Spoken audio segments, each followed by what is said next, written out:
cyangwa se ari staff ni mirongo itanu yandikwaho amajwi, ariko noneho kugira ngo tubyumve neza reka duce imirongo 15 none dushyireho amajwi yose ashobora kuboneka uhereye ku majwi manini kugeza ku tujwi dutoya tw'abana.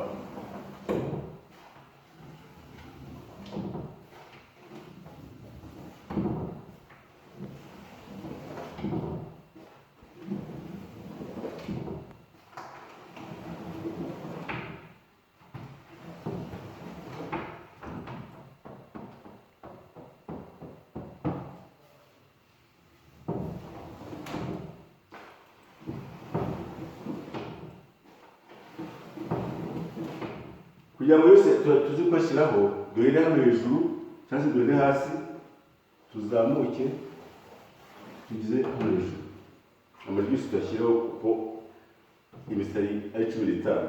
Hano tuhashyire do,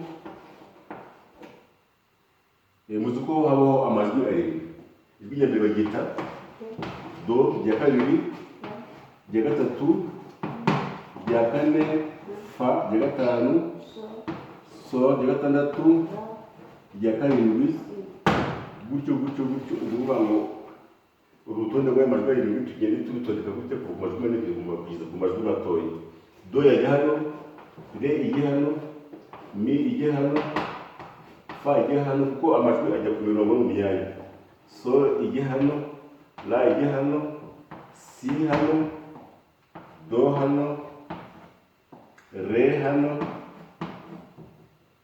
mi, fa, sol, la, si, do, re, mi, fa, sol, la, si, do, re, mi, fa, sol, la, si, hejuru cyane do. Aya majwi rero ari mu byiciro bibiri. Hari amajwi y'abasaza do, re, mi, fa, sol, la, si, do. Hakaza abasore nabo bakatajya hano do, re, mi, fa, sol, la, si, do. Hakaza abafite mu gatuza b'abadamu do, re, mi, fa, sol, la, si, do. Hakaba hazana n'utuba dutoya hejuru. Sinshobora kugerayo. Bityo bigaragara ko amajwi y'abasaza ari hasi, aringaniye ari hagati hejuru. Kugira ngo iyi mirongo itajije abantu cyane, turasiba umurongo wo hagati uyu rero do iringaniye, dusibe n'ibiri yo hasi, uyu ibiri yo hasi n'indi ibiri yo hejuru. Noneho hasigaye imirongo itanu igenewe amajwi ameze ate yo hasi, n'indi 5 igenewe amajwi yo hejuru. Bityo biratuma noneho amajwi muri urwo note zigomba kuba ebyiri zigerekeranye, zigomba kuba ebyiri, imwe yerekana amajwi matoya, indi yerekana amajwi manini, indi ikaba yerekana amajwi matoya. Ngiyi mpamvu rero hariho mu manota niho ubona ko amanota yose yahundagizaho kandi zikaba ziri mu moko abiri, mu manota y'amajwi manini na mu manota y'amajwi matoya.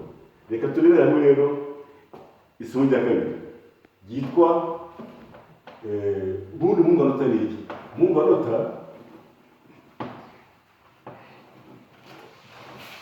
manota ni uruhurirane rw'imirongo 5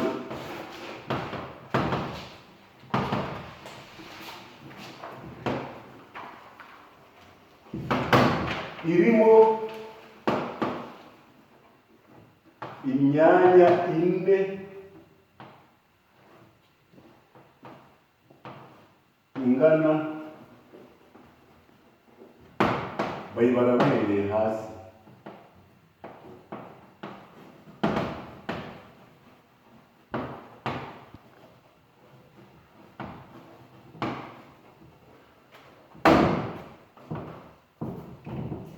ni ukuvuga ngo uyu murongo niwe wa mbere, uyu ni uwa kabiri, uyu ni uwa gatatu, uyu ni uwa kane, uyu ni uwa gatanu. Imyanya ine nayo, uyu ni umwanya wa mbere, umwanya wa kabiri, umwanya wa gatatu, umwanya wa kane. Ubwo ni 50 n'imyanya ingahe? 4. Uyu nawo ni umurongo wa mbere uwo munota y'amajwi manini, uwa kabiri, uwa gatatu, uwa kane, uwa gatanu. Umwanya wa mbere, umwanya wa kabiri, umwanya wa gatatu, umwanya wa kane, umwanya wa gatanu, imyanya 4. Ni ukuvuga ngo rero bayibara bahereye hasi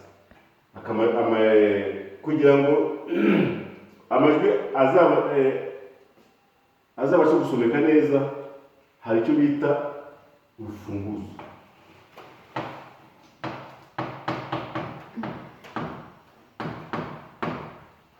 Aricyo bita clef cyangwa se cliff Icyongereza bisigaye kimwe.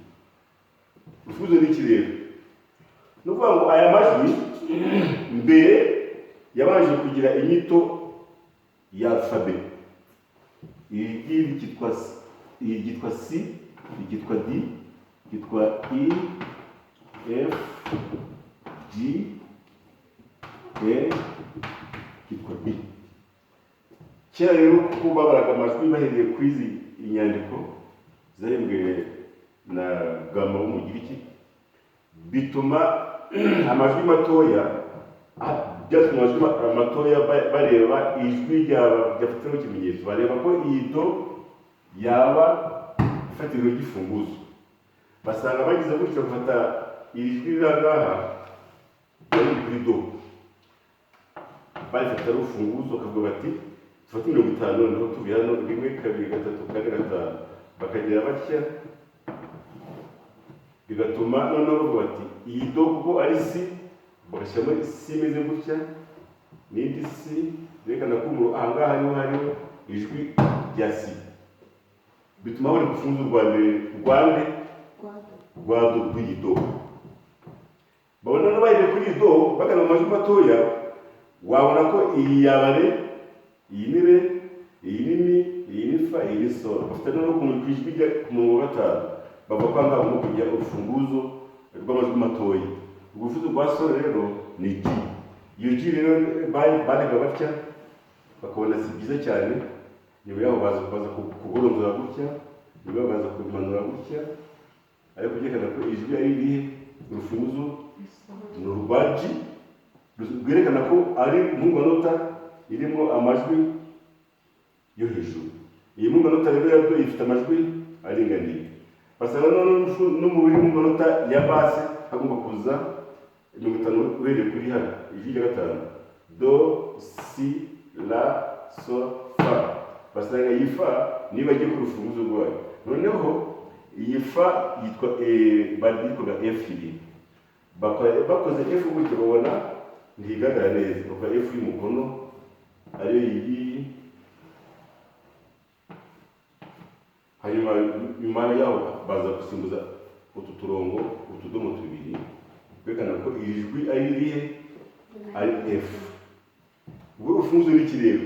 Urufunguzo ruhita ruba ikimenyetso gishyirwa kuri mpuzanota kugira ngo abafite amajwi mato ayo ari yo yose bamenye aho bisanga. Ubwo abafite amajwi mato bisanga mu rufunguzo rwa sol, G clef. Abafite amajwi manini yisa mu rufunguzo rwa fa, ariko F clef cyangwa se bass clef. Noneho abafite amajwi aringaniye yisa mu rufunguzo rwa do. Ubu noneho imfunguzo ziri ku isi ni 3, ariko noneho hakabaho iyindi nyandiko na mpuzanota by'ingoma. Ushaka kuvuza ingoma nawe agomba kugira urufunguzo, kugira ngo uwe ntabakoresha amajwi, akoresha incuranga. Ubwo rero bazamufunguzo bimeze gute, baza utuntu tubiri gutya, yerekana ko ari urufunguzo rw'ingoma. Murakoze, ni isomo ryari rigendeye kuri mpuzanota n'ifunguzo.